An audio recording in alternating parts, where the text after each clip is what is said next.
Hey folks, welcome, welcome, welcome. It's Dr. Evans again here with another strategy short. Remember, this is a series of videos I put together that review and comment on what are our best practices, right? Our ongoing search for our best practices. The no doubt about it, talk to the hand, best teacher tips and techniques and strategies that our top teachers use each and every day to impact learning for all students.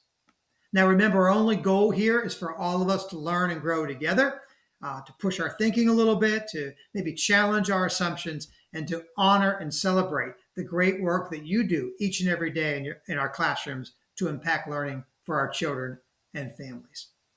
Now, that being said, let's look at today's topic, a great topic. What are the most effective methods for giving feedback to students? How do I do that effectively and efficiently in my classroom? It's a great topic. So let's dive right in. Now, before we get into today's topic, I like to always begin here with this slide where we kind of provide a little bit of context. This is a summary slide of 12 key actions or steps that our teachers typically have in place when we observe our most effective teachers in action. These are consistently supported by both research and observation of our teaching professionals. And I'll try to explain each one of these through these videos, and you can jump around whichever video you need to inform your practice. Now, let me just orient you to the visual. These are 12 distinct steps, and they're typically done in this order. What I would say, though, is that some teachers begin and leave at different points. Some teachers begin with explicit practice or explicit instruction and then follow the steps as described, or not. Some teachers begin with inquiry or student exploration and then move into explicit teaching, and that's perfectly fine as well. So whatever fits your needs in your community, I could support, and I hope you review all of these 12 slides and slide presentations to inform your practice. All right, let's jump right in now to our topic for today, which is teacher feedback. I put together 3 considerations and a couple of things to monitor in your classroom around this topic. The first consideration is this idea of group feedback or whole class feedback. I know that individual student feedback is important and very, very valuable and really the most effective ways to help students learn. The problem is there are a lot of them and not a lot of us. So one of the things I've learned to do effectively, and I've seen great teachers do effectively, is give summary feedback to the class or to a small group who are making the same mistakes, right? So what are the themes or constant mistakes, constant misconceptions that are common among a group of students or all students? And then we address those with the whole class. And other students are learning from that conversation. So there's a lot of good techniques to help you do whole class feedback and not always think about it as individual feedback. The second thing to think about is this idea of peer feedback, right? This can be done well or it can be done poorly. The idea of peers giving feedback to students can only happen with the appropriate amount of scaffolding. Students who are giving feedback to other students have to themselves know what quality is, but with the right rubrics and some training, students can give feedback to other students well. Another way to think of that is really strong students, right, who've mastered the thing can certainly help students who are struggling with whatever the thing is, and that's another way to think about peer feedback. The third thing is this idea of students reflecting on their own work.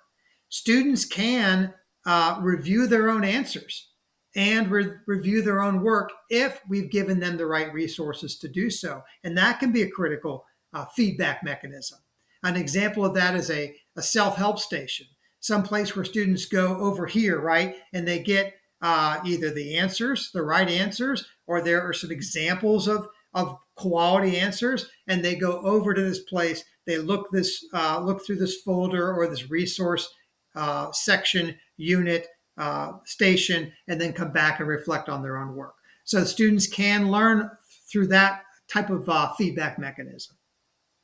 And then the 2 things to monitor real quick I wanted to hit, and that is first, quality versus quantity, right? Here we go again. In our school, in our classrooms, in our lessons. There's so much we're trying to do. So just allow yourself to give less feedback and have the feedback be more pointed than giving more feedback and have it be so general that the students really aren't growing from it. So quality is always better than quantity.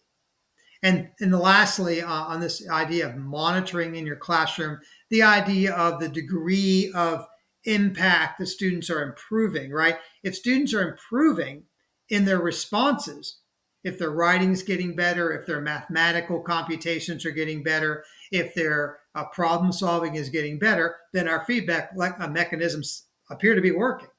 If students aren't really getting any better at the thing, then I ask us to reflect upon our feedback loops because they're probably being less than effective. So just some things to think about when you tackle this very important topic of teacher feedback in your classrooms. So a couple things to ponder now as we get into this topic of teacher feedback. When you get back to your school and you have some time to think, or you're meeting with your PLC, a couple of things I thought might be helpful as you improve your skill sets in this particular area. One is, am I still the hardest working one in the room? Right? The idea of turning the thinking over to students is improved by getting better at teacher feedback. And what I mean by that is the feedback mechanisms and routines that you develop should at some point turn the cognitive load over to students more. Where did you make missteps, students? How can you think through your answer better? How can you review your answer choices better so they're improving their own thinking and their own metacognition, and they're less reliant upon you as the teacher? If we're not getting there, we probably have more work to do. The second thing to think about and to ponder is, what are the feedback and revision routines that the students can count on? Is it something that you have every day or every couple of days where students know they're going to have time to reflect on their own learning? I think the more you build routines into your room, the better students can count on that, and the better it makes you as a lesson planner. And is there a built-in loop, right? Students know there's going to be learning, there's going to be some group practice, and then maybe some individual practice and then feedback. We'll see that also in some of the future slides I've done for you on error analysis, right? Now that I've practiced, I've gotten some feedback from my teachers. How do I then, right, review those answers, analyze my own results, and then do better? So just some things to think about when you get back and you have some time. That being said, let's move to our next slide. Now, in these strategy shorts, I like to sort of end with a summary piece of advice that I hope will help inform your practice. On this topic of teacher feedback, I offer you this. Teacher feedback is a critical step in student learning, only to the degree that it increases the cognitive load for students and reduces their dependence on the teacher. So think about that. Effective and efficient feedback methods should immediately impact student skills and their reasoning abilities, and should increase their confidence and self-reliance.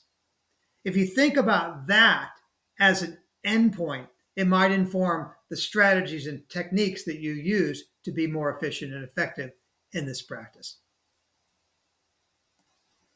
And a quote to end our conversation today that I hope inspires you and informs your practice, and here it is. Our best teachers find purpose in each student's struggle because they breathe life from each student's story.